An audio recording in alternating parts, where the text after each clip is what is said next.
Olá pessoal, como vão todos? Hoje a gente continua a nossa série de vídeos sobre o livro Aprendizagem Baseada em Problemas, Fundamentos para Aplicação no Ensino Médio e na Formação de Professores. Hoje a gente fala sobre as concepções de Jean Piaget e Lev Vygotsky. Vamos lá.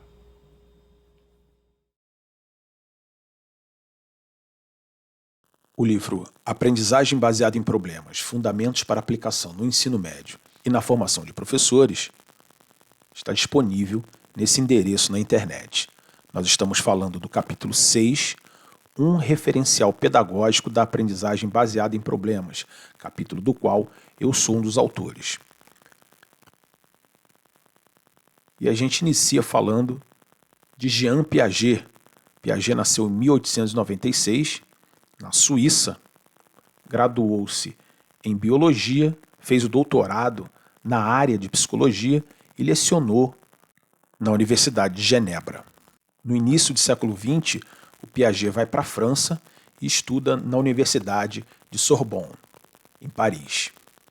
Nessa época, ele faz estágio no célebre Hospital Salpêtrière, o mesmo no qual trabalhou Freud, antes de publicar seus trabalhos e sistematizar a psicanálise. O Piaget volta então a sua atenção para a psicologia do desenvolvimento e desenvolve uma teoria que ficou conhecida como epistemologia genética. Pelo fato da epistemologia genética ter um modelo de aprendizagem, existe uma grande contribuição do Piaget para a área de ensino e da educação. A teoria do Piaget admite que o conhecimento é construído pela interação do arcabouço mental do sujeito com as características apresentadas pelo objeto. O Piaget nega tanto a ideia de que o conhecimento é construído exclusivamente pelos elementos existentes no arcabouço mental do sujeito, que ficou conhecido como inatismo, quanto a ideia de que o conhecimento é construído exclusivamente pelas características existentes no objeto, pela experiência absorvida pelos órgãos dos sentidos. Aliás, essa discussão remonta ao século VI a.C., quando o filósofo pré-socrático Parmênides de Eleia postula que é o mesmo o ser e o pensar. Isso valida o fato do sujeito poder chegar à verdade, ao conhecimento, através dos elementos existentes no seu próprio arcabouço cognitivo. Tal concepção foi combatida por outro pré-socrático, contemporâneo do Parmênides, chamado Heráclito de Éfeso. O Heráclito tinha uma visão contrária, na verdade diversa, de alguns aspectos do pensamento do Parmênides, inclusive este da natureza do conhecimento. Para o Heráclito, o conhecimento é construído através da experiência sensível. Essa discussão ganha corpo nos séculos seguintes, séculos V e IV a.C., e tem grande destaque no projeto filosófico dos chamados filósofos gregos da era clássica. De um lado, o Sócrates e o Platão, que seguiam a ideia do Parmênides do conhecimento inato, do conhecimento ser produzido através do próprio arcabouço mental do sujeito. Do outro lado, o Aristóteles, que assim como o Heráclito, acreditava que a construção do conhecimento depende da experiência sensível. Essa discussão avançou ao longo dos séculos e no século XVII, XVIII, adquiriu grande importância na história da filosofia, com um embate entre os racionalistas, que acreditavam que o conhecimento era construído exclusivamente através de elementos mentais como a razão, e do outro lado, os chamados empiristas, que defendiam a ideia de que o conhecimento só pode ser construído com a experiência adquirida através dos órgãos dos sentidos. De ambos os lados desse embate de ideias, estiveram figuras extremamente importantes. Do lado dos racionalistas, por exemplo, o René Descartes, que teve contribuições efetivas para o método científico, com o livro Discurso do Método, Para a matemática, com a junção da álgebra com a geometria, o Leibniz, que também teve grandes contribuições para a matemática, criticou o pensamento do Descartes, mas se coloca como racionalista. O mesmo acontece do lado dos empiristas, que conta com figuras como John Locke, David Hume, George Berkeley. O Locke, por exemplo, tem uma ideia muito importante, que é a noção de tábula rasa, que o sujeito seria uma folha de papel em branco, nasceria como uma folha de papel em branco e todo o conhecimento adquirido seria construído através da experiência sensível. Essa ideia influenciou bastante o movimento que ficou conhecido como behaviorismo na psicologia. E tanto essa ideia quanto o behaviorismo influenciaram determinados aspectos do ensino tradicional, como, por exemplo, a posição do professor como transmissor do conhecimento e do aluno como receptor. Muitas outras mentes importantes estiveram envolvidas nessa discussão, como Spinoza, por exemplo, pelo lado dos racionalistas, o próprio David Hume, que escreveu um livro chamado Tratado da Natureza Humana, onde ele questiona a própria validade do conhecimento, uma linha de raciocínio que poderia contestar até mesmo a validade da própria ciência. Bom, a questão mais tarde foi resolvida por outros filósofos, como por exemplo Immanuel Kant, que propõe o chamado idealismo alemão. Mas voltando aqui para o nosso assunto, o Piaget foi um dos pensadores que resolveu essa questão, que deu uma solução para ela, de maneira dialética. E para ele, o conhecimento é uma interação do arcabouço cognitivo do sujeito cognoscente com as características do objeto que se apresenta ao sujeito. É com essa característica básica que o Piaget propõe a sua teoria da aprendizagem. O Piaget divide o desenvolvimento cognitivo humano em dois períodos. O período das ações sensório-motoras, que são anteriores à linguagem e a toda conceituação representativa, e um período onde estão presentes essas conceituações representativas, das ações que se completam com essas propriedades, que se refletem na tomada de consciência dos resultados, das intenções e dos mecanismos de ações. Esse processo é formado por diferentes etapas, e cada etapa com suas características particulares do desenvolvimento. A aquisição de conhecimento se dá, então, pela elaboração de conhecimentos menos elaborados, mais pobres, para conhecimentos mais complexos, mais elaborados.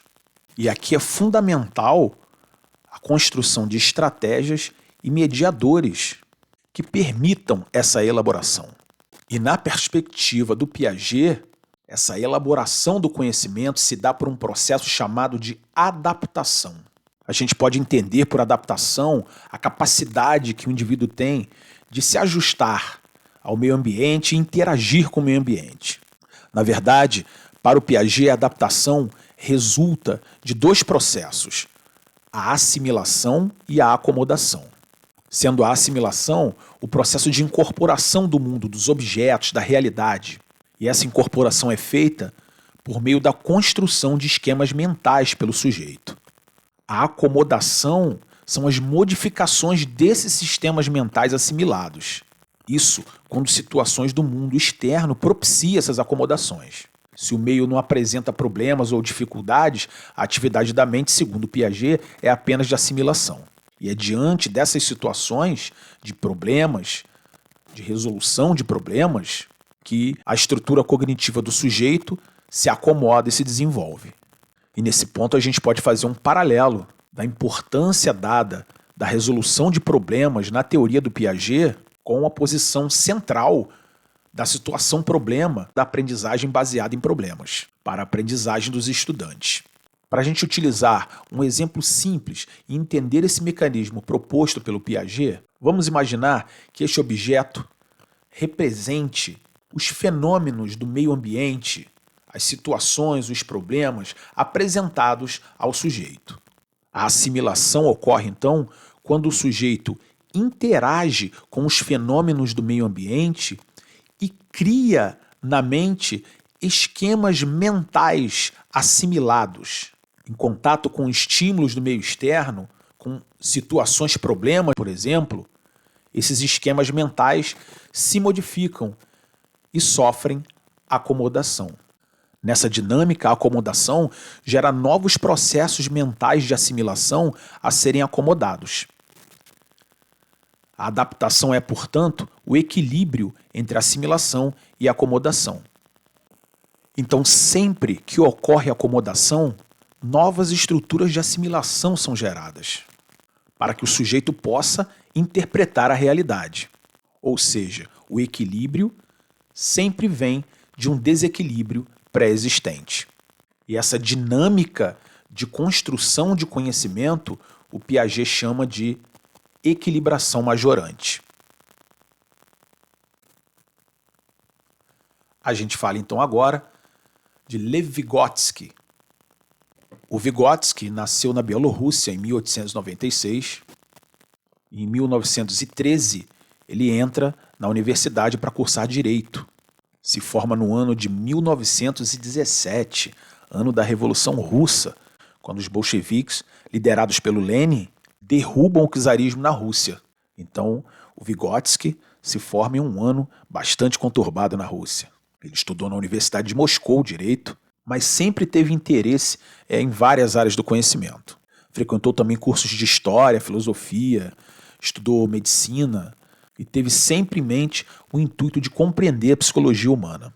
Apesar de ter morrido precocemente aos 38 anos, vítima da tuberculose, o Vygotsky tem uma grande produção científica.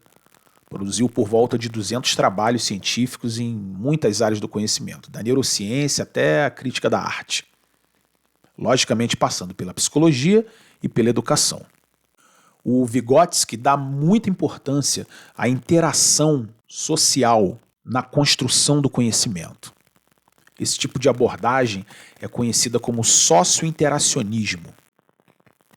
E na teoria do Vygotsky, no modelo vygotskiano de aprendizagem, o desenvolvimento cognitivo se dá pela conversão das relações sociais em construtos mentais. Essa conversão ela vai ser mediada por instrumentos e signos. Esses signos podem ser de 3 tipos.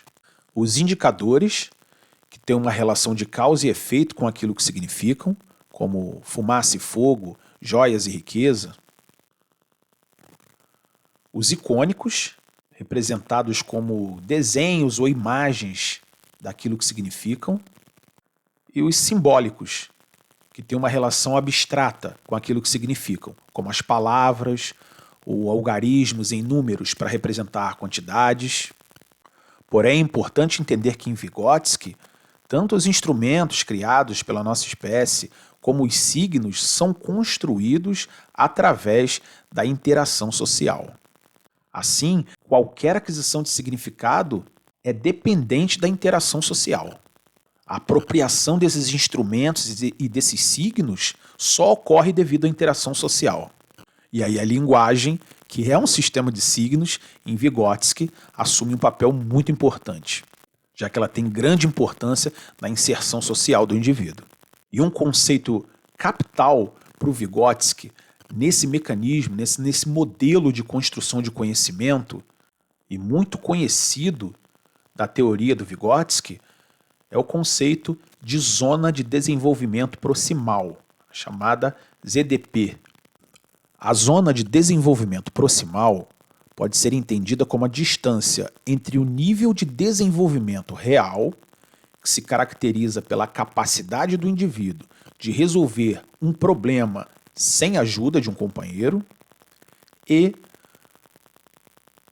o nível de desenvolvimento potencial determinado pela capacidade do indivíduo de resolver um problema com a ajuda de um companheiro em um nível de desenvolvimento mais elevado. Essa distância, então, entre o nível de desenvolvimento potencial e o nível de desenvolvimento real que caracteriza a zona de desenvolvimento proximal. E é importante aqui fazer uma relação da teoria do Vygotsky da ênfase que o Vygotsky dá na interação social com os grupos colaborativos da aprendizagem baseada em problemas. Essa interação que o Vygotsky propõe para a construção do conhecimento, ela se reflete na aprendizagem colaborativa, nos grupos colaborativos, no funcionamento, na dinâmica dos grupos colaborativos da ABP. E aí a gente pode dizer que a zona de desenvolvimento proximal é a área de trabalho da aprendizagem baseada em problemas. Para elucidar melhor essa relação, a gente pode recorrer a uma metáfora muito utilizada por autores que trabalham com a ABP, que é a metáfora do andaime de aprendizagem. Aqui, como andaime de aprendizagem, a gente entende a ajuda dada pelo professor orientador ou por um colega de um grupo colaborativo a um estudante quando este está diante de uma situação a ser resolvida ou de um conteúdo a ser aprendido. Essa ideia do andaime de aprendizagem pressupõe duas condições básicas. Deve-se levar em consideração os esquemas, o conhecimento prévio dos estudantes, ter como ponto de partida os significados e os sentidos que os estudantes possuem em relação a um determinado conteúdo a ser aprendido, e é importante que existam desafios, que o ensino seja exigente com os alunos ao colocá-los diante de situações que os obriguem a se envolver, a lançar mão de um esforço de aquisição de novos conhecimentos. Logicamente, isso acompanhado do professor como orientador e da colaboração entre os colegas nesse processo de aprendizagem.